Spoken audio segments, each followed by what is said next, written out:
the seagulls follow the shore, it's because they think sardines will be thrown into the sea. Thank you. And as we say now in my country, they brought the bus and they left the bus in front of the goal. And the guy's talking absolute nonsense. Never heard so much rubbish in my life. Normal men. What do you mean, normal men? We're just innocent men. I'm telling you, don't back down, double down. Don't back down, double down.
It's P.M.P. It's the weekend.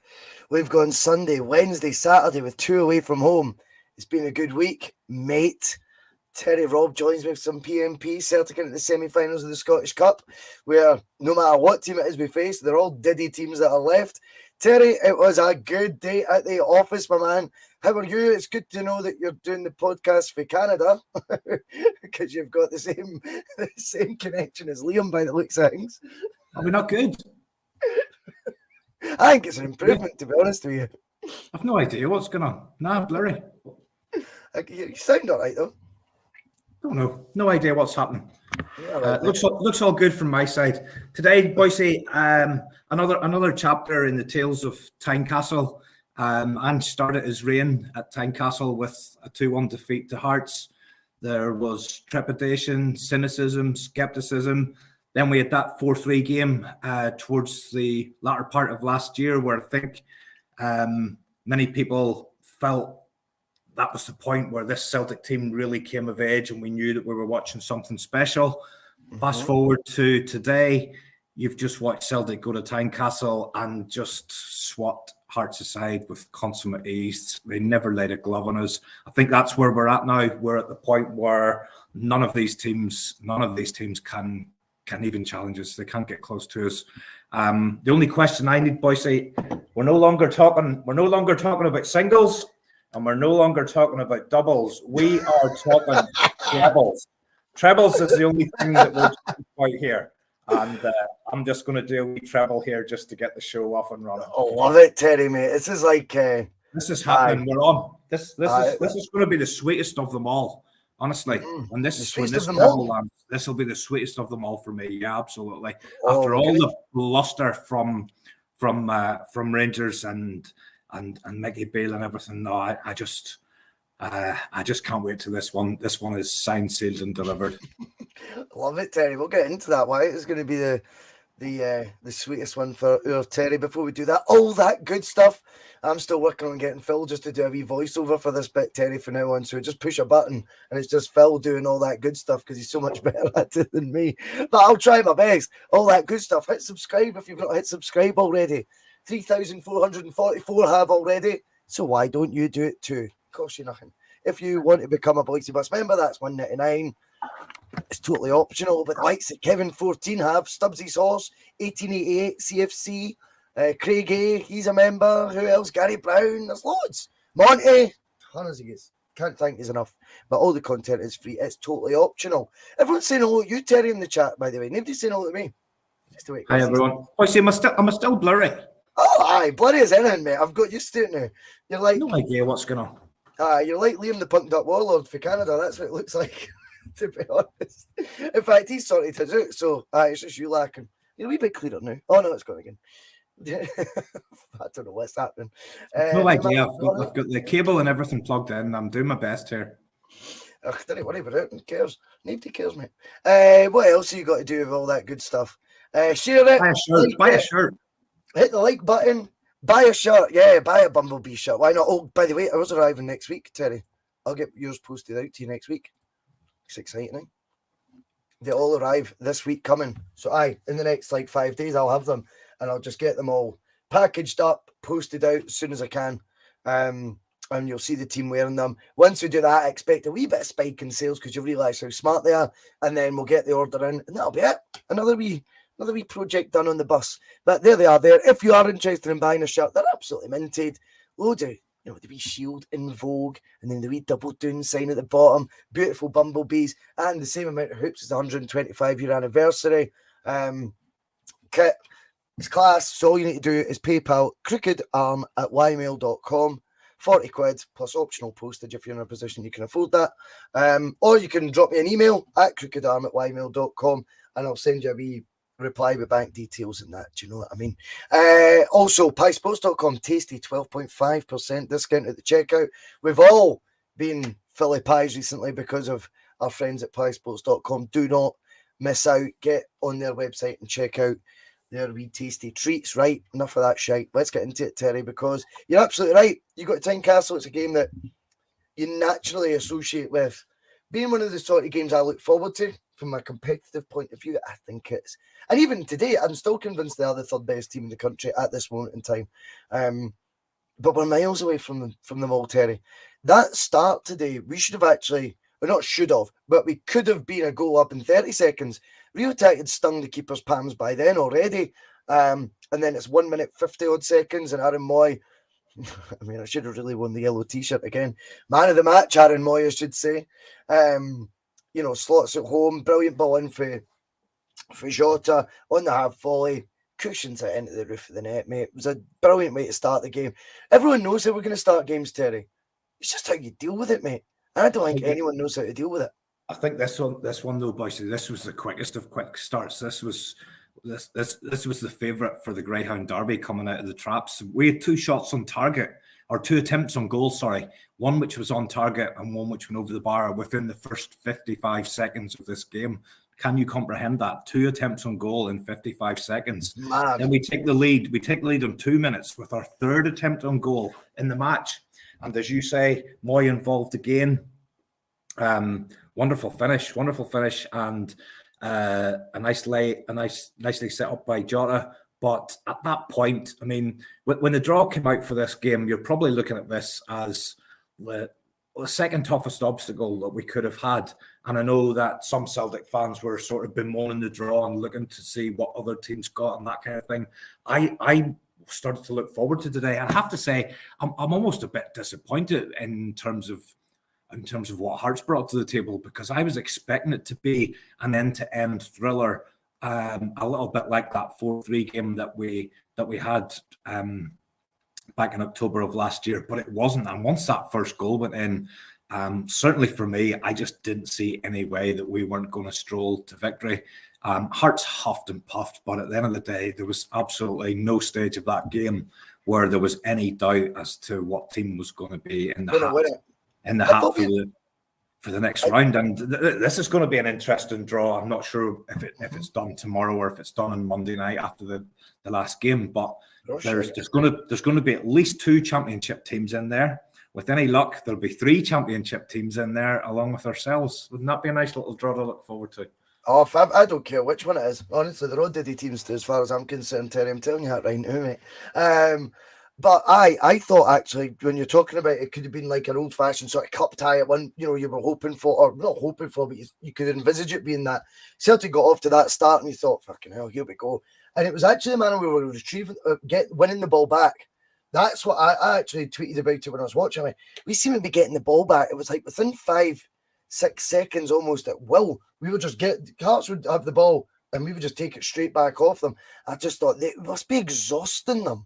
Do you know what I mean? It must be a nightmare to play against that. Just swarming on anyone who had the ball. The press was perfect, and it's the way they do it in perfect, like it's synchronized right across the team. The way we press, when before you've seen a bit of press, and then you always get a player looking round because the next man hasn't done it. We do it in total unison. It's so well crafted. It makes total sense how we do it, and it is, I suppose, like you've sort of over the last decade watched the elite teams do it, and it's like we've picked up the ball now, and we're kind of doing what used to happen to us, for example, in Champions League games and things. Used to watch Barcelona do it, and you go, fucking hell, it's amazing. And we're doing it certainly domestically at this point in time.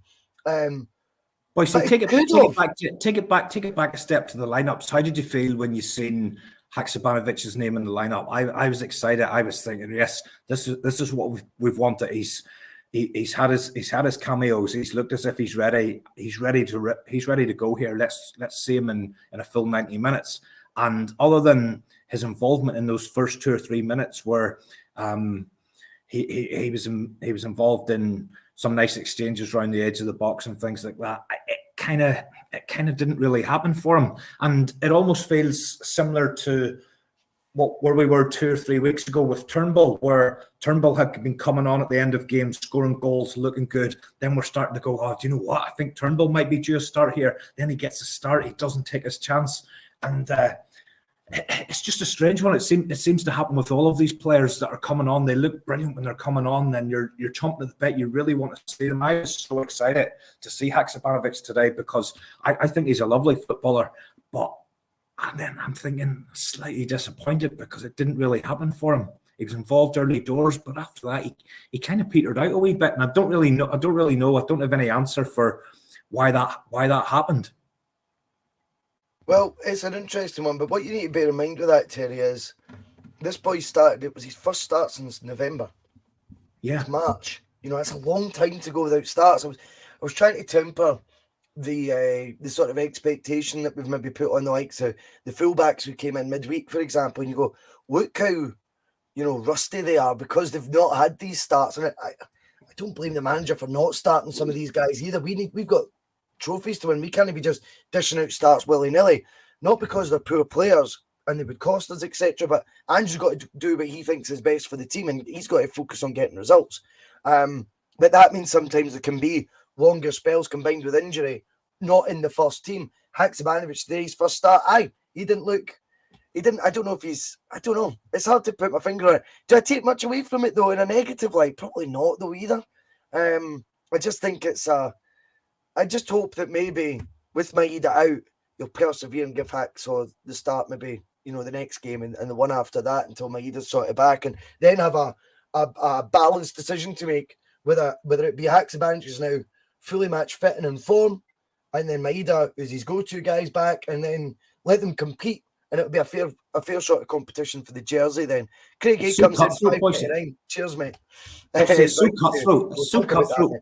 It's so cutthroat with the competition in the squad. It isn't fair to expect somebody to come in who hasn't had a start in 3 months or that, and expect them to put in a 5-star performance. But that's all these guys are getting. They're getting one chance here and there, and you've got 90 minutes to take it, or you're back in the sidelines again. And that's a good place for us to be as a club, because it means we're doing well. It means we've got a squad of players who are performing. You've got a first 11 or a first team squad, and the guys are performing at such a level that these guys, they've got to try and take their opportunity when they get it. And it's unfortunate you know, Ralston coming back in. I know Ralston got a bit of criticism on during the midweek, but if you think about that, that is his first start in 3 full months.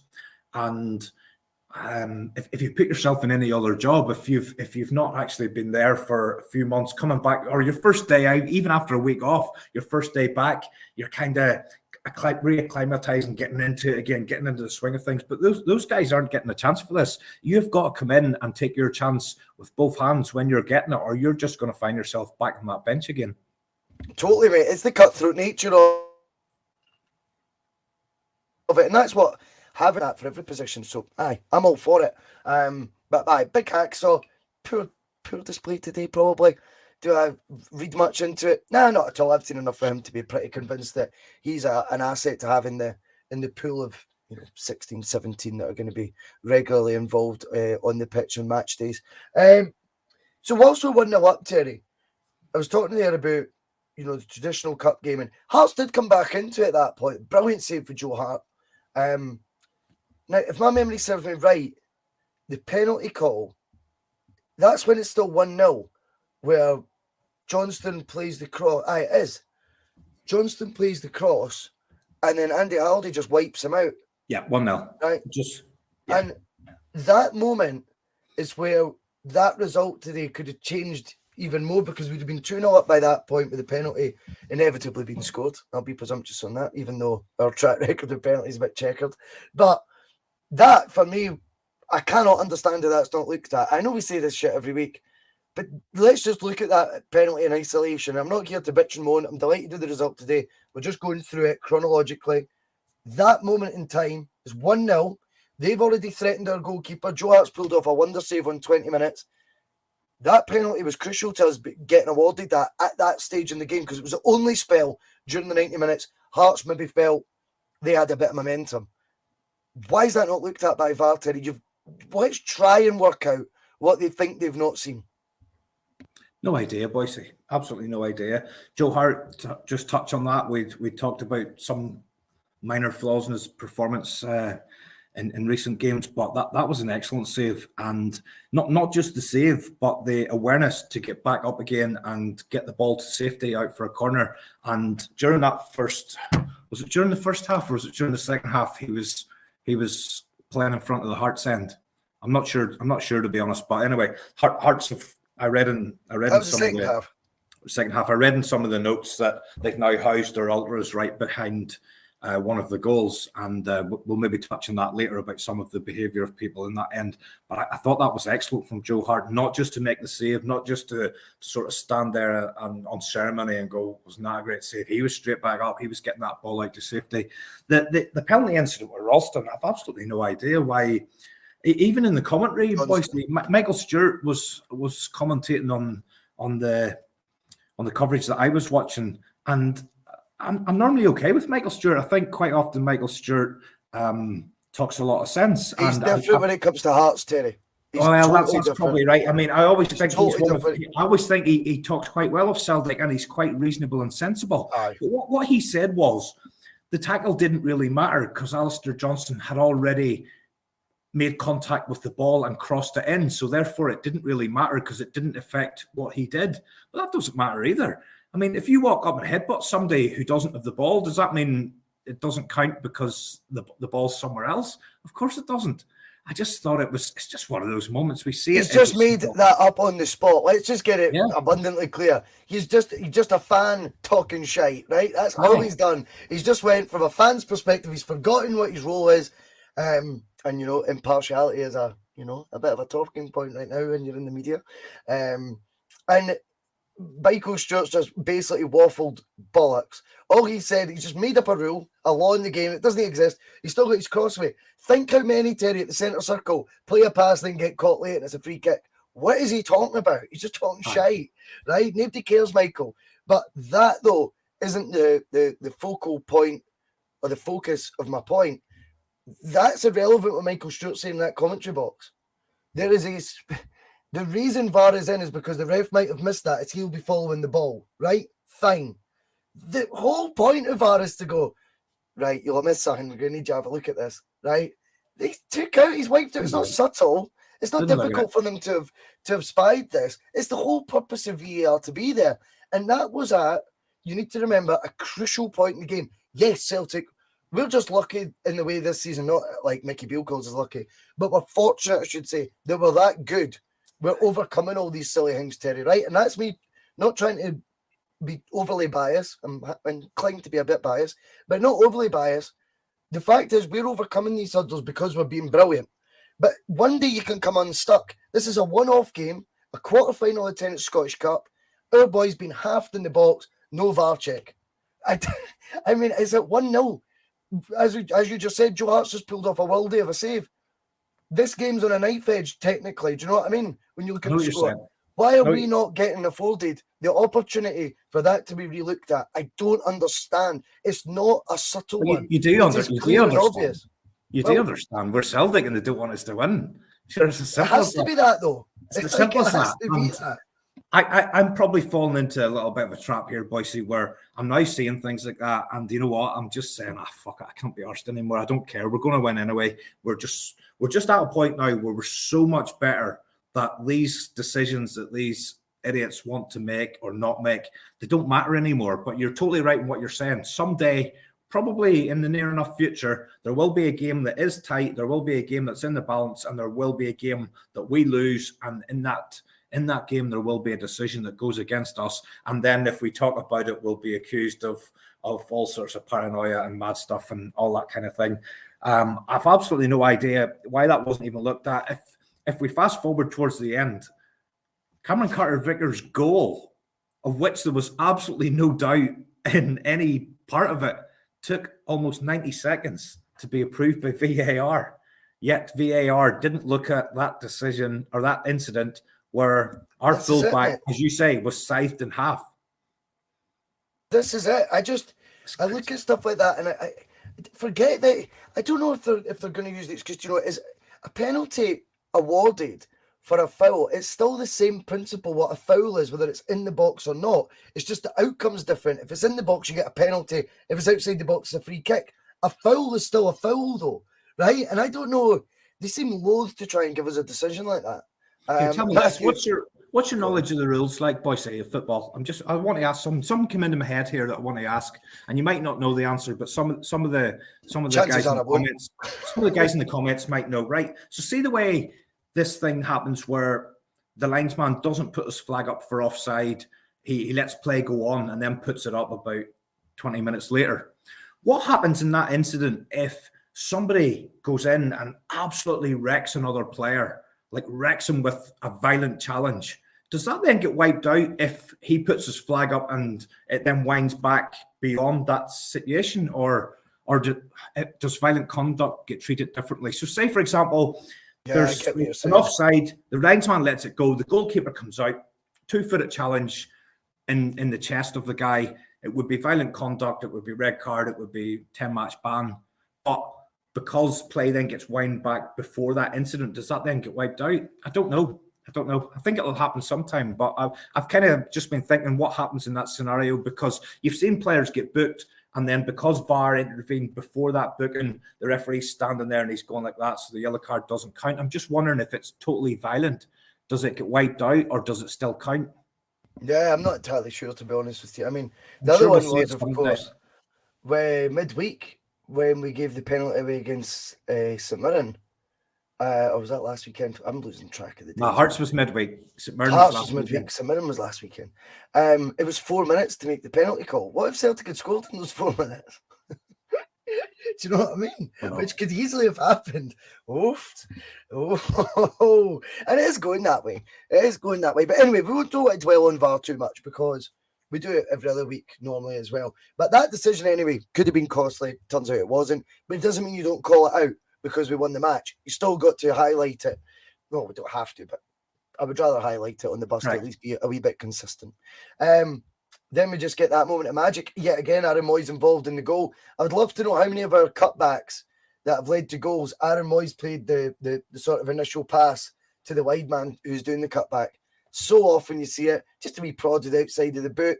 Johnston gets his assist, Brilliant near post run by Kyogo, which I think Brown Warriors in the comments he's been wanting him to do more and more of. I can actually back you up on that, Brown. You have said that many a time in the comments, mate. So fair play. When he gets to the near post, I didn't know he had that. I didn't know he had that in his locker, but it's an audacious finish, stunning, and that was perfect. Just going into half time, Terry, as well.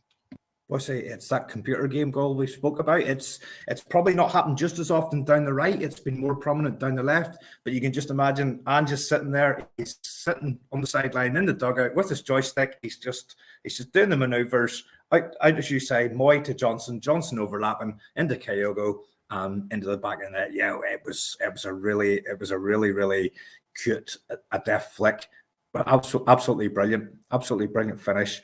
And if the game wasn't already over by that time, then it was definitely over. I thought Johnson was superb today. I'm really falling in love with this guy.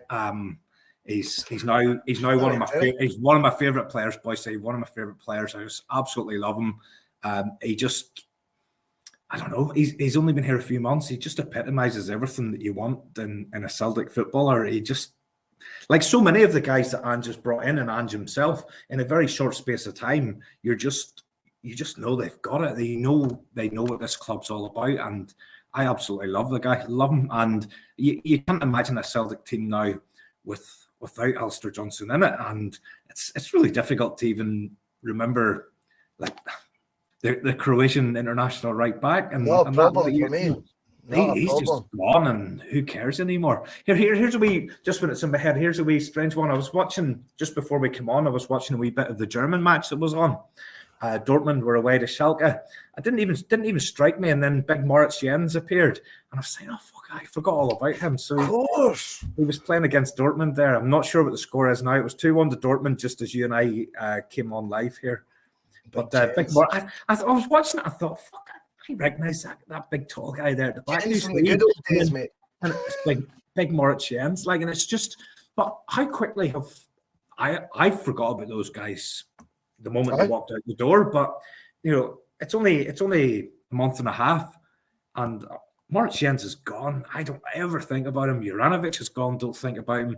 Giakoumakis is gone. I probably think about him maybe a wee tiny bit more than the other two, but I don't spend any time on it. I mean, I'm now at a stage where probably when I was younger, when I was a kid, like when Frank McAvenny left and stuff, I'm sitting crying for days and things. But as soon as a player goes out the door now, I don't give a fuck. I don't think about them at all. But I was just sitting there watching that big guy. I think I've seen him somewhere, and then just turned around and it was Moritz Jens. Aye, well, this is the next sort of pool of players that I'm just going to keep rotating this, Terry. Do you know what I mean? I think we'll see it again in the summer. I think we'll be surprised. I think our eyebrows will raise with some of the departures, to be honest with you. I can envisage it. And I think we'll be pleasantly surprised with some of the arrivals as well. Well, see, what do you think of Iwata? We've only seen little bits of him. I think Iwata's got something. I just see enough in what I've seen. I think there's a very, very special player in there. I just don't know how we get him more game time in this side, because his natural position is McGregor's position. But I've seen enough in the little snippets. I think he's a baller. I have got a theory on it, which I'll be honest, I've pinched from the live chat. Bruce FM, I don't know if you noticed, he was in the chat last night, Terry. It was good to see Bruce. Is back, isn't he? He was in the live chat. It was class to see him, man. And, absolutely brilliant. And he was saying basically, he thinks that it'll be for Europe, and a few folk have kind of said this in the chat as well, that in Europe, the double pivot, and you'll see him playing there, and that would be Ange adapting to the surroundings and having the players to do so. If Ange didn't have any faith that someone could be in that double pivot alongside McGregor, then he had to go rock and roll basically in the Champions League. But Russell, you're not just going to bring him in for those 6 games. He needs no. But that's what he needs minutes in his legs before you even think about Champions League. If I seen a Champions League lineup and Iwata was in it, I'd start to panic, because we haven't seen anywhere near enough. That's not what's going to happen though, Terry. Yeah. Terry, what's happening right now is you're watching Iwata be integrated in at the pace we would expect someone coming from the other side of the world to be integrated into the team. The fact of the matter is, we've seen it, the polar opposite of that with Maeda, Hatate and Kyogo, but all of them are needs-must situations. Johnson as well. Johnson, again, needs-must. Ralston is injured. He had to go straight in, right? You're coming for the J League. We would expect there to be a sort of bedding in process. And I think with Kobayashi and Iwata, we're seeing how it normally would be. The difference was Kyogo, needs must, has to be the number one striker. Edouard's away. And Edouard had checked out anyway. And then you had a title race basically on, and Ange knew Maeda, knew he could trust him, and Hatate was a baller that only Ange knew about. But neither of those guys really, having played the season that they have. Remember, Iwata had just done the same. Remember, we were always talking about their fitness and stuff this time last year. Hatate's not fully fit. Maeda can't be fully fit because they played X amount of games and came straight into our league. So the difference is Iwata's just getting integrated at a slower pace, and I actually think the normal way. And I think what we'll see is, come the summer, then you can start looking from the start of the pre-season, we'll start seeing some different combinations in the midfield. I think you'll undeniably get more game time. It is hard to get in that midfield though as well, Terry. We need to also remember, no one's got a God-given right to walk into a Celtic team that's conquering all in front of it right now, domestically, I hasten to add. So he's got to be patient on that front. When he's came in, he's looked good. Today, I thought he carried on his form for midweek. I liked what I've seen as well. I cannot deny that. But I do think with Iwata, there's no concern for me that he's not getting the minutes right now. I think this is very much deliberate. And if Ange had his way last January, this is probably the pace he would have wanted to be integrating Hatate's and Maeda's at. Do you know what I mean? Rather than, I know you just, checked in, you know what I mean, like 2 minutes ago, but you're straight in at the first team. You know what I mean? It was needs must, and there was a title on the line. This time around, we've got the cushion in the league. We've got a settled team. Ange's in his 19th, 20th month now, 100 games in charge. He's got a more settled 11 here where he's not needing to instantly chuck folk in to salvage something. He's now able and has got the luxury of being able to integrate, as I keep saying, the likes of Iwata and Kobayashi at a far more calmer pace. So you've touched on Kobayashi then. Do you think the same applies to him? What do you see his role there? Obviously, he's come in today. I think Starfelt had some kind of injury at half-time. Kobayashi's come in. Do you think he's obviously third choice, right? Okay, that's fine. But do you think he is going to be vying for first choice in alongside Carter-Vickers, or what do you see Kobayashi's role? What do you think? What do you think the story is with him? He's here to compete, Terry. I mean, at the end of the day, this guy's came in right now, and again, it's the exact same as I'm saying with Iwata. He'll just be drip fed into the team at a slower process for the second half of this season. Come the summer, you get your break, then you get your full pre-season, blank canvas again. Go earn your shirt. Go and earn the shirt in the team. Do you know what I mean? And the difficulty he's got is that partnership of Starfelt and Cameron Carpet Slippers is brilliant right now. Do you know what I mean? And it's going to be tough. But at the end of the day, we also can't afford to have, when injuries can occur, suspensions can occur, particularly for centre-backs, you can't afford to have your third choice to centre-back, Terry, to be a massive drop-off for what we're used to having. You know what I mean? We can't afford that. So we need to make sure, if it's going to be Kobayashi, and I liked what I've seen again of him today as well, you've got to have it that the level of ability they've got is coming in on a par, or if it is below, just very slightly below our first two choices. We can't have a big drop-off. We can't have it being Stephen Welsh, for example. No disrespect to Stephen Welsh. Stephen Welsh has just disappeared. He's not in any squads. His race is run now, mate, because the standards continue to improve. I think Starfelt, for example, has raised his level as the seasons went on. I think he is growing into it more and more. And I think right now with Kobayashi, I look at him and I go, this 6 months, it's a free hit. This is all about getting you settled. Come the summer, let's have a competition here. Let's have a battle, you and Starfelt. It's not going to be CCV's jersey he takes, no offence. I can call that right now. But I'm quite relaxed about the two Japanese players that are coming in and the pace they're getting integrated at. And the good thing was, Starfelt does come off today, and there's no panic that Kobayashi is the one coming in. He comes in, he looked calm, he looked very composed on the ball. Nice in the ball. He's lovely in the ball, isn't he? He is. And for a young guy, he just seems to play with a wee bit of maturity as well, which I like to see, Terry. And at the end of the day, as I say, that's going to be more of a compelling argument come pre-season. When we start seeing pre-season, as I say, these different combinations, then we'll start finding out if Kobayashi can actually be making a fist for getting that first team slot. I think he looks really really assured on the ball. He's always looking for a pass. I don't remember him really giving the ball away too many times in any of the games that he's been involved in. He probably hasn't seen as many high balls coming at him as he maybe did today in the games that he's had in Scotland. That's an adapting period too. Yeah, much too soon to make any kind of judgment on him. But if anything happened to Starfelt in a domestic game, I don't think there's any panic against any of the teams that we're going to be coming up against. I just wonder what the manager's thinking. I wonder in Ange's head, does he think this guy is going to force his way into the first team through time, or is Carter-Vickers and Starfelt still going to be our main combination going into next season, or is there a possibility? Because we're kind of working with three centre backs at the minute. If you know, Jens is gone. I've seen him playing for Schalke earlier. He was running about. Welsh hasn't appeared in the squad for a while. So we're sort of running with three. I still think then there's room for one more centre-back. And you know this already. I'm like a broken record. I want that centre-back to be someone who's better than what we've already got. But I just don't know. I just brought this guy in. I just would be interested to know, does he see him as his third choice who'd fill in if the other two aren't there? Does he see him as someone who will challenge through time once he's settled in? Does he see him as someone who will be his first choice in 6 months' time, 12 months' time? I suppose only time will tell. We'll see what that looks like. Well, definitely. That's what it's all about, Terry. You know, nothing would surprise me over the summer that's coming up, Terry. I wouldn't be surprised. I'm excited about this summer. I think this is going to be the summer. We're going to tool this man up. We're going to tool him up for the Champions League. I said it last year. I sat here like a tit and said, I think we're going to go out there. We're going to sign two big ones, two first teamers, just absolute stardust.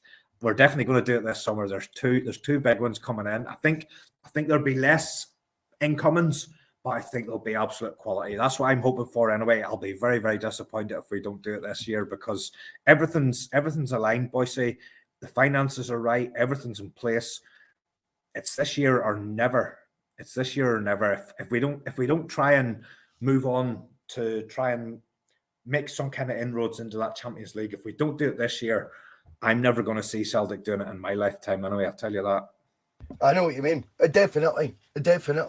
We then get to the third goal, Terry, and big Cameron Carter-Vickers wins the free kick, and then headers it home with aplomb. Nice clip ball from Matt O'Reilly, 3-0, and I was glad we got that goal in the second half as well, just to sort of rubber stamp our superiority today. I felt like Celtic were very much the better side, particularly second half. I thought it was just, again, I've touched on this before, we're controlling games. The game management's just outstanding now. Do you know what I mean? And yeah, I think that when Cameron Carter-Vickers gets his goal, you see again, I was talking about this midweek and at the weekend. See what it means to the boys when they're getting goals, Terry. Do you know what I mean? Like, this is what I love.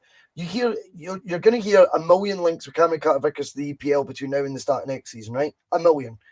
But look how he's celebrating when he's scoring Hearts. They don't strike me as guys that are, you know, working their ticket or maybe losing interest in this, finding it all a bit too easy. They seem really sort of pumped up and not emotional in a bad way, but, you know, like they're caught up in it all right now. They're loving it.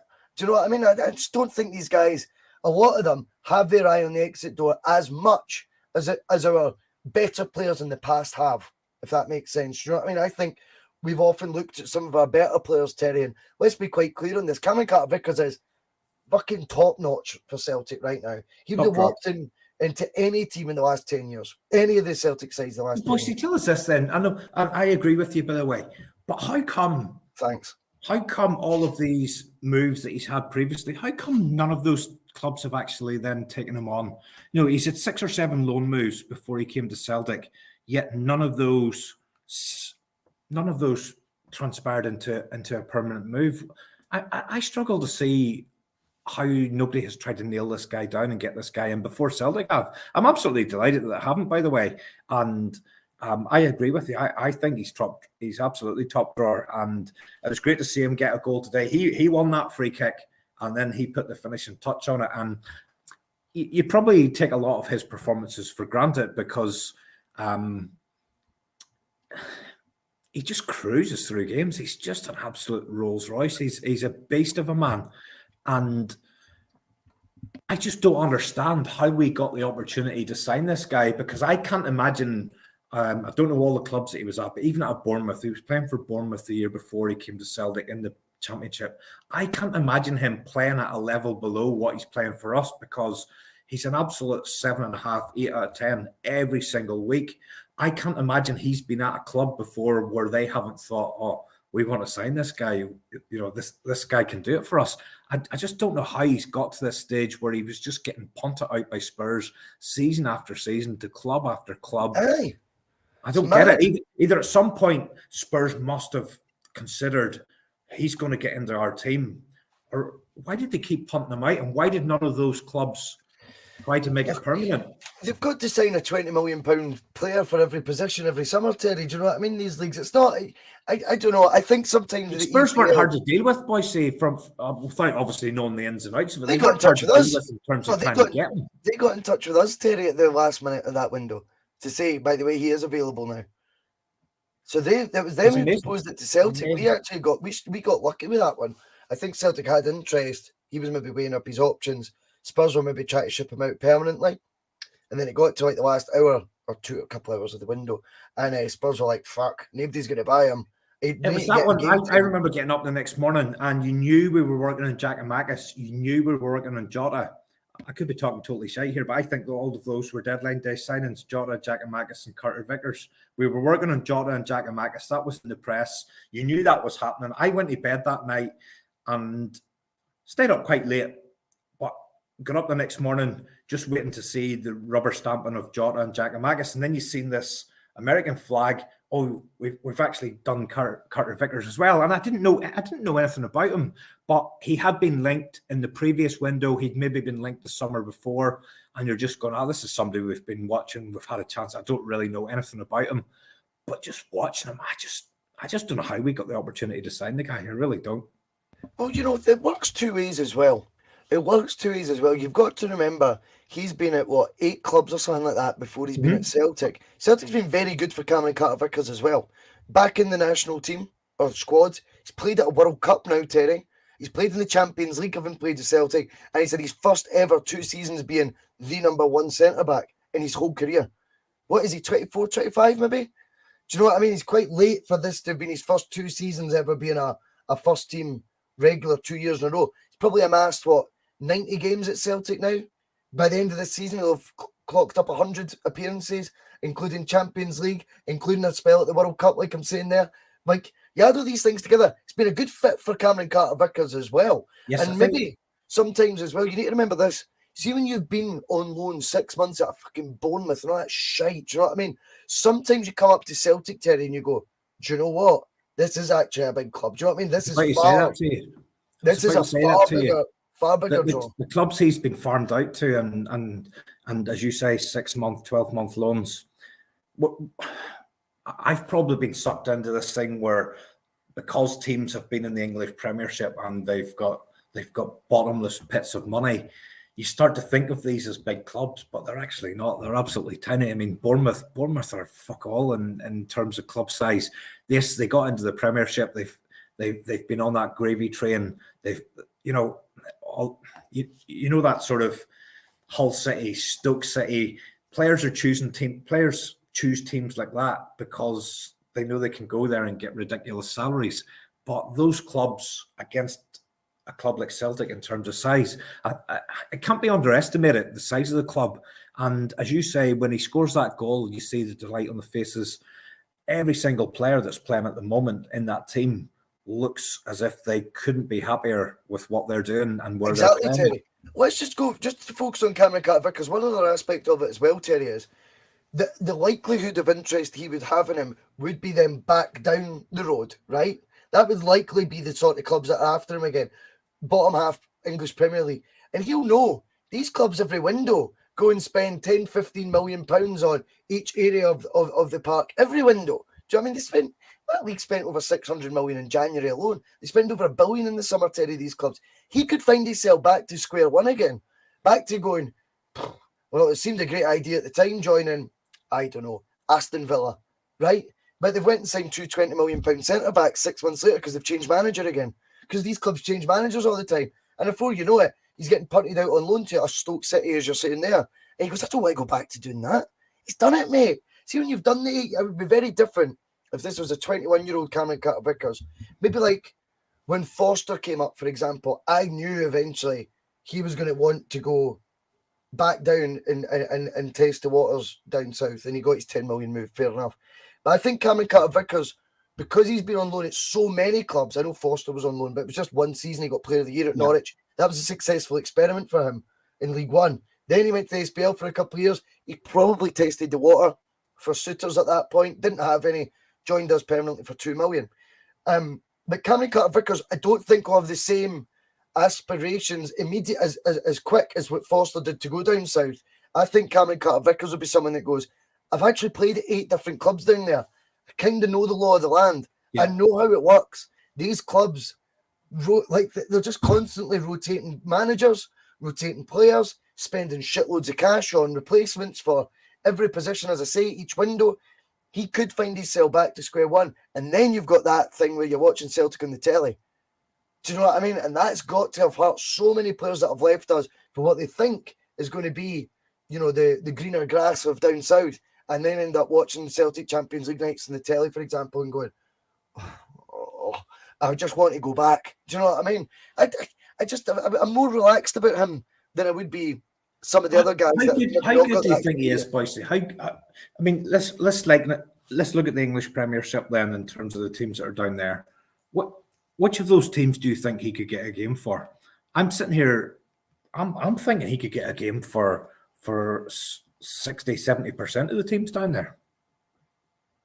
I watch bits and bobs English football. I'll probably watch more of it this season than I have the past 3 or 4 years. I just fell right out of love with that plastic nonsense. Do you know what I mean?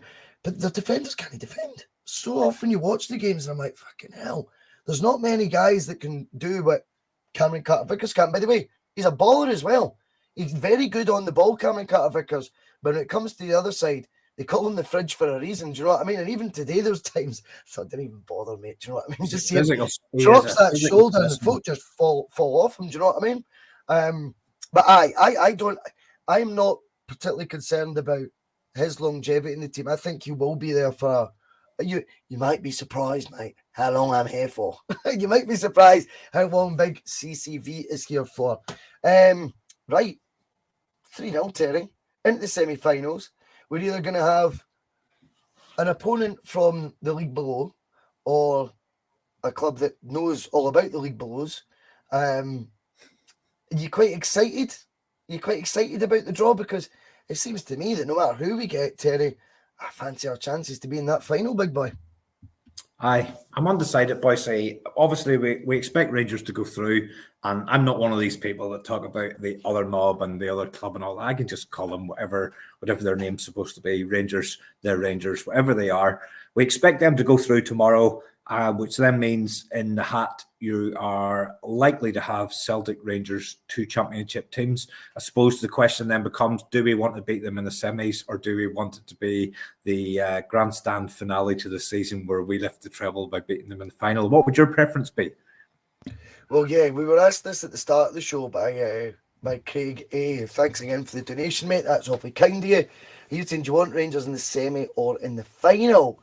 I want them out tomorrow, by the way. That's my first preference. I want them to lose every game they play in, so it doesn't bother me. Like, if they, I'm not mad either. Do you know what I mean? Like, whatever game they're in, I want them to get humped. So if that means they've got to play us, is that the case all the time, Bhoycie? I'd probably have to confess a wee bit here, and this won't make me popular with anybody in the chat. But stop drinking, Terry. Honestly, no, listen. No, I know what's coming. No, what's coming? You're going to say, oh, I don't mind them getting a result in Europe because it's good for Scottish football. Don't say it. Don't. I won't say it, but I am a fan of Scottish football, right? I support a team that plays in Scotland. I have no other allegiance to any other team. I was in a bar last night and I was asked, what team do you support? And I said, Celtic. Yeah, but what English team do you support? I said, I don't support anybody. I've got one heart, and that heart is all with Celtic. I don't give a fuck about any other team. But when it comes to Scottish football and Europe and English Premiership, I'm going to be honest with you. Back long time ago when Rangers were playing Leeds Champions League or European Cup, whatever it was called, I do support the Scottish team, even if it means them. Now, do I want them to win anything? No. It's like UEFA Cup final you were in there, though, no? No, UEFA Cup final. I don't mind them. I don't mind them having success. I don't want them to win anything. But I love Scottish football, and I hate the attitude of other leagues and other countries to what we've got in Scotland, because I think what we've got is really special. Yes, it's limited. Yes, it's not the greatest quality all the time, but it's the football that I love, and I have at times lowered myself to allow them to have results in Europe, and I'm happy enough for that, because I love this game. Love Scottish football. I don't get me wrong, I'm not going to jump up and down when they score, but if they play an English team in Europe, I'd be happy for them to beat them, as long as it's not in the final. I don't know how we've got into this, but we'll move on. Neither do I. The clinic's usually on a Sunday. We do the Sunday session, the clinic, Terry, and I think you're going to need to make an appearance on that soon, mate, and get, we'll rid you of your sins, mate. It's a safe place. Kevin McGinley says, please stop talking. He can't evolve. Get him out, Sharon. Charles Smith says, Terry, yellow card. Listen, it was nice knowing you. Good night. Listen, it's been a blast, Terry. I've loved every PMP as well. It's now the P45 MP that it is. It's going to be from now on, mate. Anyway, enough of that nonsense. When it comes to the draw, two clubs in it that are from out with the SPFL, as I say, potentially it could be three. If Wraith Rovers were to get a result tomorrow, I don't envisage it. But I mean, imagine if it was Celtic with three other teams that aren't even in the top league in the semi-final. Well, see, stranger things can happen. I was at Ibrox one day when Wraith Rovers beat us in the I think it was at that time it was the School Cup or some kind of version of that League Cup. Stranger things can happen. I mean, can you imagine if that draw's taking place and we're in there with three championship teams? Absolutely ridiculous. But let's be real, it will be ourselves, Rangers, and two of those championship teams. We're going back to what the question was. Do you want to beat them in the semi? Do you want to beat them in the final? I probably would go for the final, to be honest. The final. Yeah, I mean, I get that. I do get it. When do I want them? I don't care. I'm trying to find a sort of really strong argument for either the semi or the final. I don't care. I don't even care if we play them in it. I mean, it's not me saying I don't want to face them. Without diminishing the opportunity for the championship teams that'll be through, if we're drawn together in the semi, then you would normally expect that then becomes the final, wouldn't you? Yeah, I know what you mean, but freaking hell, we've had some ropey days at Hampden over the years as well. Absolutely. And I would never go into a game thinking we're definitely going to win this. And I don't think our managers would ever go in. Put it like this: if we go into the Scottish Cup final and it's Rangers or it's Falkirk or it's Inverness or whoever it is, I think the manager will give them the exact same respect, no matter which one it is. Well, that's it. I don't think it matters who we play. I think Ange treats them all the exact same. It's just who's next. Who's next for a spanking, Terry? That's the way I see it. But yeah, I mean, I think the Scottish Cup right now, I said it before in the lead up to this game, I felt this was the trickiest draw we could have faced was Tynecastle. I stand by that. And we dealt with that with ease. For me, it's now, Hampden, whilst I say, we've had some ropey performances at Hampden over the years, that's probably looking a bit further back. In actual recent times, in the last 5-6 years, it's kind of been a home from home for Celtic. We've been there that often for a start, and we always win when we're there. I know last season, the semi-final, real bad day at the office, that, and just got to be taken into consideration, of course. But when you look at how well we've done at Hampden in the last sort of 5-6 years, it's actually been quite startling, to be honest with you. And again, just so easy to take for granted when you go a wee bit further back than that. Just, you went to Hampden, it could be a lottery, Terry, half the time. Do you know what I mean? Let's flip it, Bhoycie. One of those words that you like to say. Let's flip it. We don't By give. the We way, don't give us. you We just don't give stopped a being shit. blurry. Your connection's just came back, mate. You Are we look all right normal now? That is the first time My eyes are starting to get blurry. Does that just even it up or what? Aye. Here, listen. See the way we don't care who we draw. I can guarantee you that the boys across the city do not want to draw us in the semi-final. That's the a very difference. interesting point. That's the difference. a We very don't care interesting which point. one we get. We don't care. It doesn't matter if we get Inverness, if we get the winner of Falkirk against Ayr, I think it is. It could be wrong. Or if we get Rangers. We don't care which one of them three we get because we just look at them all as if they're the same. Rangers do not want to get us in that semi-final. They do not want to get us. Well, that's it. I think Celtic definitely come with that fear factor now. Do you know what I mean? And rightfully so, because Terry, so often now we're talking about 3-0 at Tynecastle. One of my favourite games will sound the klaxon under the Martin O'Neill era was when we beat Hearts 3-0 at Tynecastle. Remember the one where Larson did the cushioned volley on the outside of the boot through for Petrov and he just rattled into the top bins right in front of the away end. And like I remember that game thinking, fucking hell, that was a complete performance beating them 3-0 at Tynecastle. Today it was like you've got to try and live in the moment as well and also take stock of how good these times are that we can go to Hearts and just batter them 3-0 and don't take it all for granted because things can change.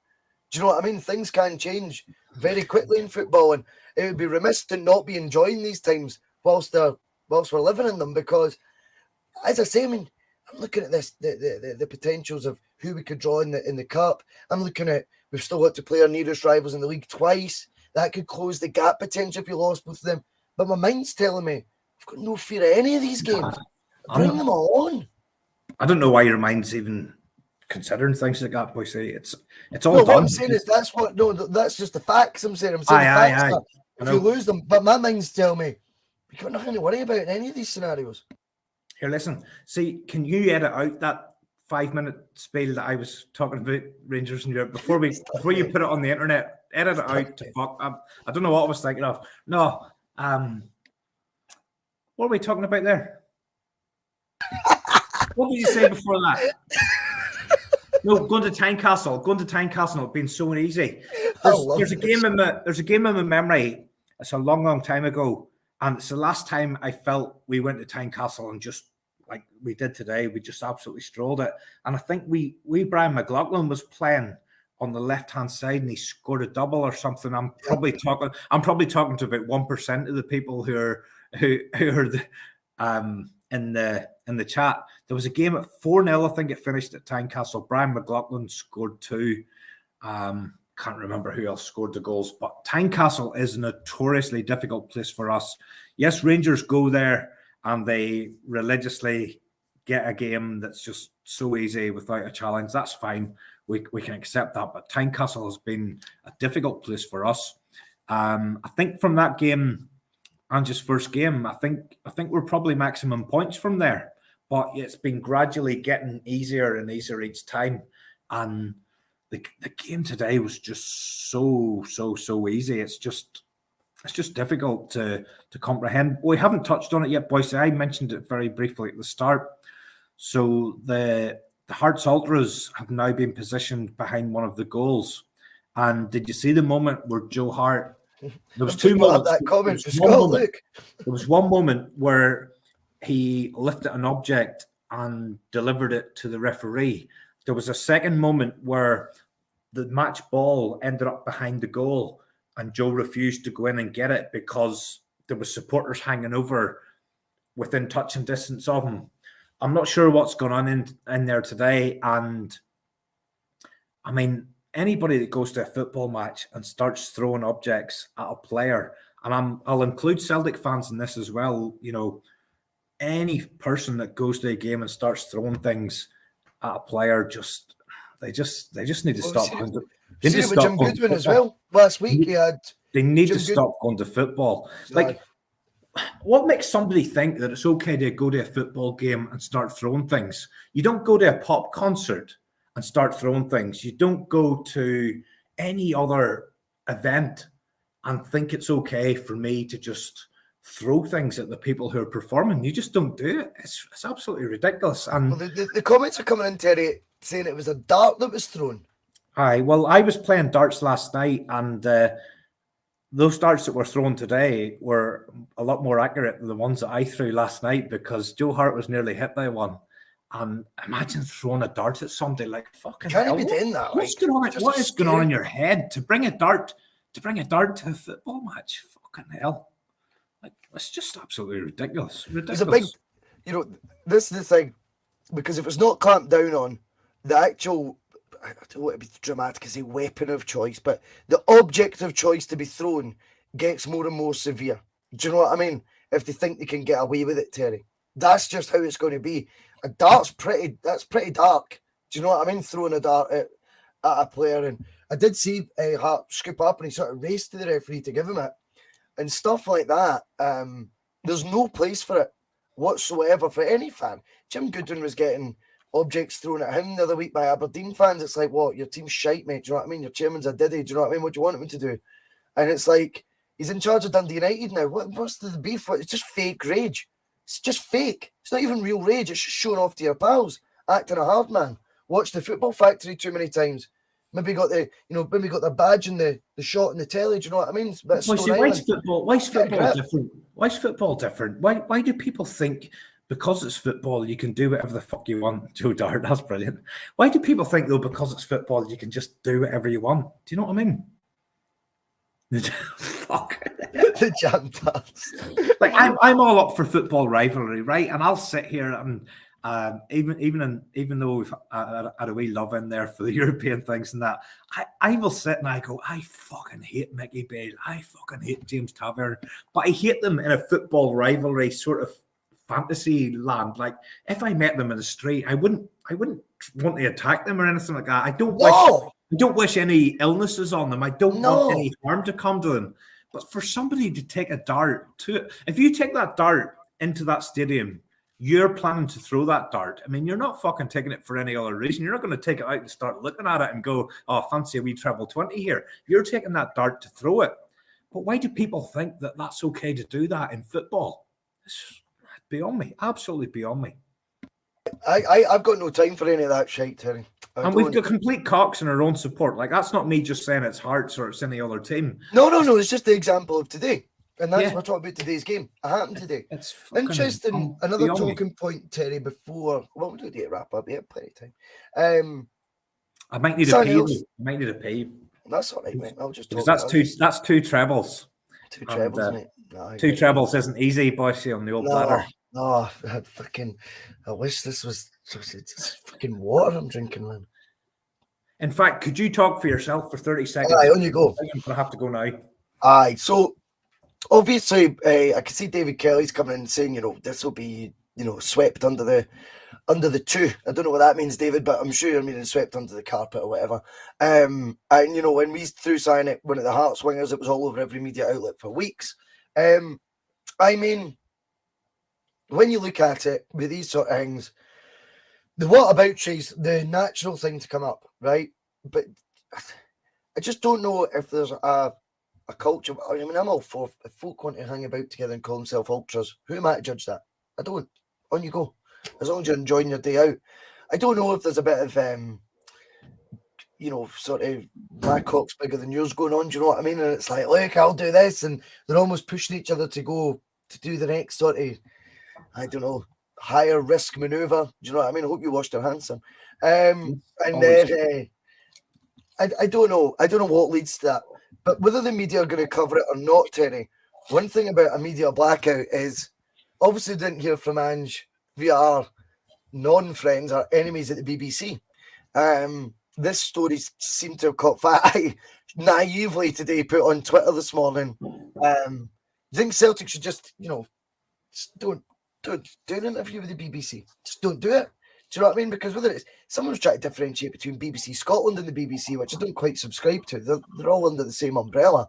It turns out Celtic didn't need to worry about that option. It looks like the pundits from BBC Scotland have kind of showed that solidarity, it's getting called, with whether it be with Gary Lineker or against the way the BBC's went about it, regardless of whether it's Gary Lineker or not.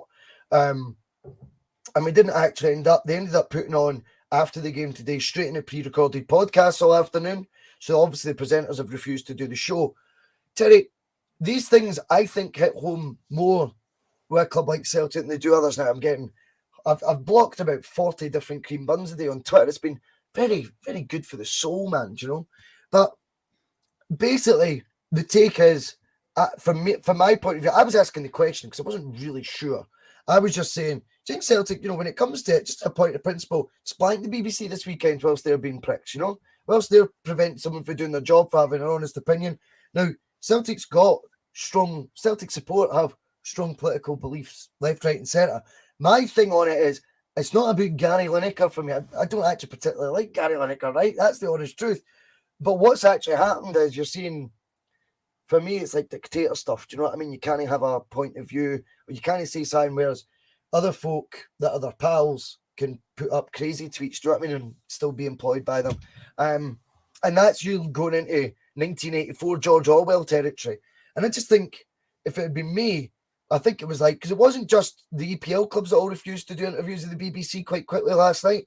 It started trickling into the lower leagues. They're not on Match of the Day. So it's not a Match of the Day issue, this. It was a point of principle now. And I just thought, yeah, if Celtic do find themselves in that position, just blank them for a day. Let's be honest, their rivals blanked them for the best part of a decade for actually telling the truth about them. Do you know what I mean? So I thought for one weekend, fuck them. Just give them a wee taste of their own medicine. Do you know what I mean? And let them know. Turns out, obviously, it looks like the actual BBC staff themselves have took the sort of lead on that and said we're not going to do our job properly today. So we're taking a step back as well in solidarity, whether it be with Lineker or the point of principle itself. Where'd you stand in all that, Terry? Because I'll tell you where I stand, Bhoycie. You've picked the wrong topic with the wrong person, because I haven't a fucking clue what's going on. I know that Gary Lineker has made a comment in his own time outside of work, but I don't actually know what he said. And I know that he has been backed by a lot of his colleagues in the way that you've said, but I actually don't know what he said. Well, he's talking about immigration, basically, and he basically did a tweet. It's verbatim, right? If I'm pronouncing that word right. Where he said, it is like, 1930s Germany. Do you know what I mean? Because basically people, Terry, that are coming out, I don't know how to talk about politics. I don't fuck all about politics, but I'm just joining the dots in this sort of episode that's happening right now, because it is football related. But basically, if, like, say a boat's coming in, it's like zero tolerance now. So if one of those wee dinghies are coming in with like 8 refugees on it, none of them will ever get any help for the country, regardless of the situation. They could be fleeing war, doesn't matter. Zero. There could be a girl or a boy on it who's been sex trafficked on that boat. They'll be treated the same way. They'll get no help from us either. They'll be treated as if they're trying to break into the United Kingdom, even though they've been forced on the boat and are being dragged over. So stuff like that, you can see why Lineker's putting up that sort of comparison. It's his gift to have his own opinions on things, in my opinion. His opinion and my opinion's okay, right? But I don't necessarily need to agree with Lineker or disagree with him. The fact is, it's freedom of speech, and it's been basically the government are now leaning on the broadcaster we all pay for, right? With our TV license. I know loads are going to come in the comments and say, I didn't pay my TV license. Now, the thing is, when you're paying for something, you shouldn't then have that impartiality breached by a government leaning on them saying, well, you can't have people issuing their honest opinion. I don't think that's right. And obviously what they've done is they said either apologise or you can't host Match of the Day. Now he's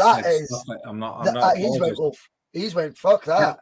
I'm going to stick to my guns. And the rest of the presenters have done the same. And obviously there's been a trickle effect now where the clubs kind of went, whoa, we're not going to deal with you this weekend either. And before you know it, then Sports Scene and Sports Sound in Scotland, obviously their presenters, it's not been announced, but they're saying the BBC have took the same approach to Sports Scene tonight as they have with Match of the Day, which effectively tells me, I think the presenters of that have said, whoa, we're out until that gets resolved, which I think is good. Do you know what I mean? And it just shows you media's changing. And the reason we get, we're one of the smaller fan media podcasts, right? But the reason it's popular is the best. Oh, but the best. Oh, right, the best. But 224 watching live right now, and probably because you get a wee bit of honesty in this sort of media. And I think everyone's sort of moving now to going, I would rather watch folk be real and not be getting influenced by governments or whatever it may be. But I just wondered if Celtic were put in the position whether they would have, blanked the BBC like loads of clubs down south had, or whether they would have took part. As I say, the decision was took out of their hands, so it's a mute point now. But we didn't want all that shit creeping into football. I like watching Match of the Day, Terry. Do you know what I mean? Hopefully that's one, Bhoycie, that's resolved sooner rather than later. You know what it's like yourself when you're employed by a company and you've got your own social media and stuff. I don't know what it's like in your job, but I know what it's like in mine, where you're told to make sure that anything that you've got on social media isn't in any way related to the company that you work for, and don't say where you work, and make sure if you do say something that you caveat it with, these are the views of me, myself, and not my company and things like that. It's a very murky world now with social media, and just the way a comment that somebody makes can then just explode and become something that's talked about by everyone across the UK, across Europe, across the entire world. I try my best. I mean, I've got social media and things like that, but just because of that kind of thing with your work and things, I don't post anything.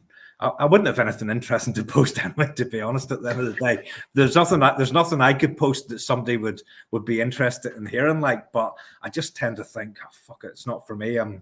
I'm happy to stay on things and platforms and watch what other people are doing, but I don't want to put anything on there just because I'm just worried about how things escalate and they grow arms and legs and become something that you can then get into trouble for just because you said it, kind of thing. You should be allowed to say what you want, and no matter who you work for, you're still an individual with your own opinions, and you should be allowed to make those opinions without everything being linked to your job and all that kind of stuff. You know what I mean?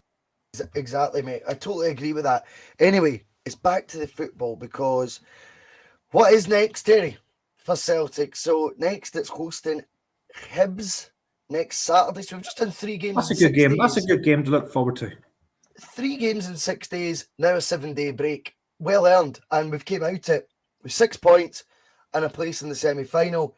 Hibs at home, whose confidence is going to be crushed after having the embarrassment of getting humped at home or midweek off that lot. So, I think Hibs at home's a ideal wee fixture as we edge ever closer, Terry, to the SPFL title. See, Bhoycie, I'm now at the stage where I'm looking for games where it might be close, it might be a challenge.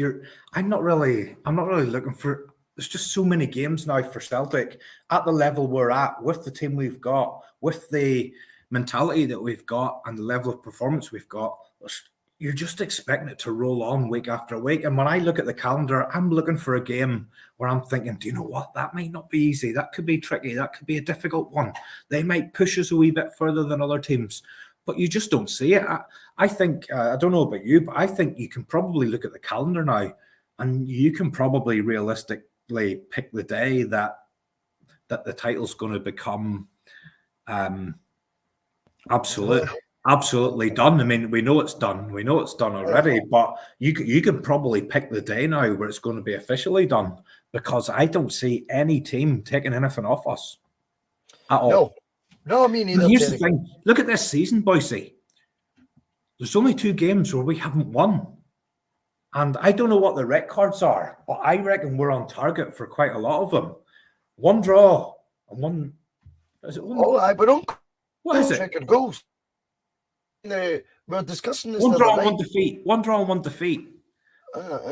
So I'll explain to you. So we're basically, I think our record points total, I think Patrick McLaughlin was in the chat and he was saying 106 points was the record. And we can this season win a possible 109, I think. Is that what we said, Patrick, if you're still in the live chat? If we win every game, we get 109. We could get 109. So, I mean, that'd be frightening. The goals record, I think we will get. I genuinely do. I think that's on. What's the goals record then, Bhoycie? Do you know that one? I can't remember how many it was. 120 something or something like that. How far away are we? I can't remember. Well, here we go. Patrickson. He'll sort. Thank you, Patrick. He says we've played 13 games since the New Year match and we've scored 44 goals, winning them all. Patrick, hit us with the other stats. He says, there we go. The record's 106 points, 34 wins, 4 draws, the invincible season. So we've had a defeat, obviously. Yeah. So what's that? 3 points basically we've got to play with. Four draws in the invincible season. That's 8 points lost. So if we lose 7 points, so far we've lost 5. So we can have 1 draw the rest of the season and beat that record as long as we don't lose. Yeah, Kevin 14 is there. Yes, 106 points is the record. We can potentially win 109. So we can draw. We can draw. We can't lose. I mean, that's incredible to even be having this conversation and not feel like you're getting ahead of yourself or losing the plot. You're going, it could happen. One other thing people have been suggesting to me as well in the comments over the past week, could we win the league against them on the Coronation weekend? This is all going mad. I think if we continue in the trajectory of form that we're on right now, we'll win it comfortably before then. I expect the points gap to increase, Terry. What I want to know, Bhoycie, is Charlie going to bring back the Coronation Cup? Do you think that's a non-starter? I would like to see it. And I'm wondering, would Charlie like to bring it back to try and get it out of our trophy room? I can't say it. It's not going to happen. Football's moved on. Nobody's interested in a wee Diddy Cup between Scottish teams and English teams. But whenever the coronation date was set, I was kind of thinking, well, do you know what? That trophy's sitting in our trophy room. Do you think anyone wants to try and get it out of there, or is that just going to stay there forever? It's not been spoke about, has it? I would love it. I would love it if. Oh fuck! I'd love it if tomorrow morning there was a wee announcement. Charlie announces that some stage during the summer, the top 4 in England are going to play the top 4 in Scotland and try to get that cup out of our grasp. I absolutely love it. Bring it on! I would love all that as well, Terry. In Australia or Japan, obviously.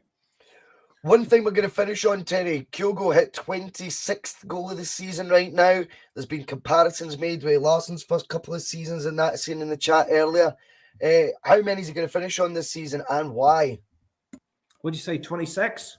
He's on 26th now. Across all competitions. What have we got, 10 league games left? 10 league games and 2 cup games. That's 12 games. He'd score 8 during those games. 8 plus 26, 34. 34 goals. Job done. 34 goals. I mean, if he finishes here, Stoned Outlaw says 36, so not far away. As long as he doesn't get injured, Bhoycie, as long as he doesn't get a bad injury. I mean, I think this season he's had a couple of niggles, but we haven't lost him for the same period as we did last season. He's a great wee player, isn't he? There's times, like there was the game, was it the what did you make this week of Ange kind of saying midweek, he's very rarely talks about being frustrated at much that we do, Terry. And he sort of he was quite vocal about it. He said the word frustrated twice, about the fact we're not finding Kyogo's runs. And he says his movement off the ball is unbelievable. He's making very intelligent runs, and we need to be finding him more often, effectively, is what Ange was saying. What did you make of that, Terry? Because it's quite unusual for Ange to sort of have a sort of aimed, it wasn't a pop as such, but an aimed sort of bit of constructive criticism towards the team in public. It's a strange one, Bhoycie, because yes, he's criticising the rest of the team, but he's also putting Kyogo up on that pedestal where he's saying you guys aren't on the same level as him. He's doing all this. He's doing all these runs. He's making all these opportunities. You guys aren't finding them. I don't know. I think it's a wee bit like me and the Bhoycie Bus. Kyogo's his pet, and that's it. And he's always going to make sure everybody know that Kyogo's his number one. Boy, mate. See at the end of the game though, boys. See the relationship that Kyogo's now got with the support, where the players are all shaking hands with the opposition on. You can just feel it as Kyogo gets closer and closer to the Celtic end and the support. You can just feel it, whoa. And then for him standing there and doing the whole thing, what a relationship that guy has with the fans. And I've absolutely no doubt that there's interest in Kyogo from other teams. Probably we always make that link down south and stuff, but Terry, it's hilarious that guy is living the dream, man. He's living the dream. He is, man. Do you know what's so funny? And I don't remember this being when I was growing up or in my early 20s, it's been like the conversation.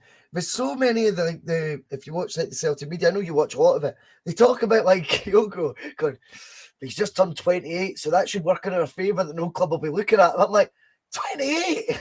Like, that's not old at all. And I'm like, oh, He's over the hill. Over the hill. I'm like, fucking, I'm getting a complex here. Do you know what I mean? I'm like, 28. That's like someone coming into their absolute prime years. I would have thought the football he's playing, he would be 100%. Like, I think a person of interest to a lot of clubs in bigger leagues.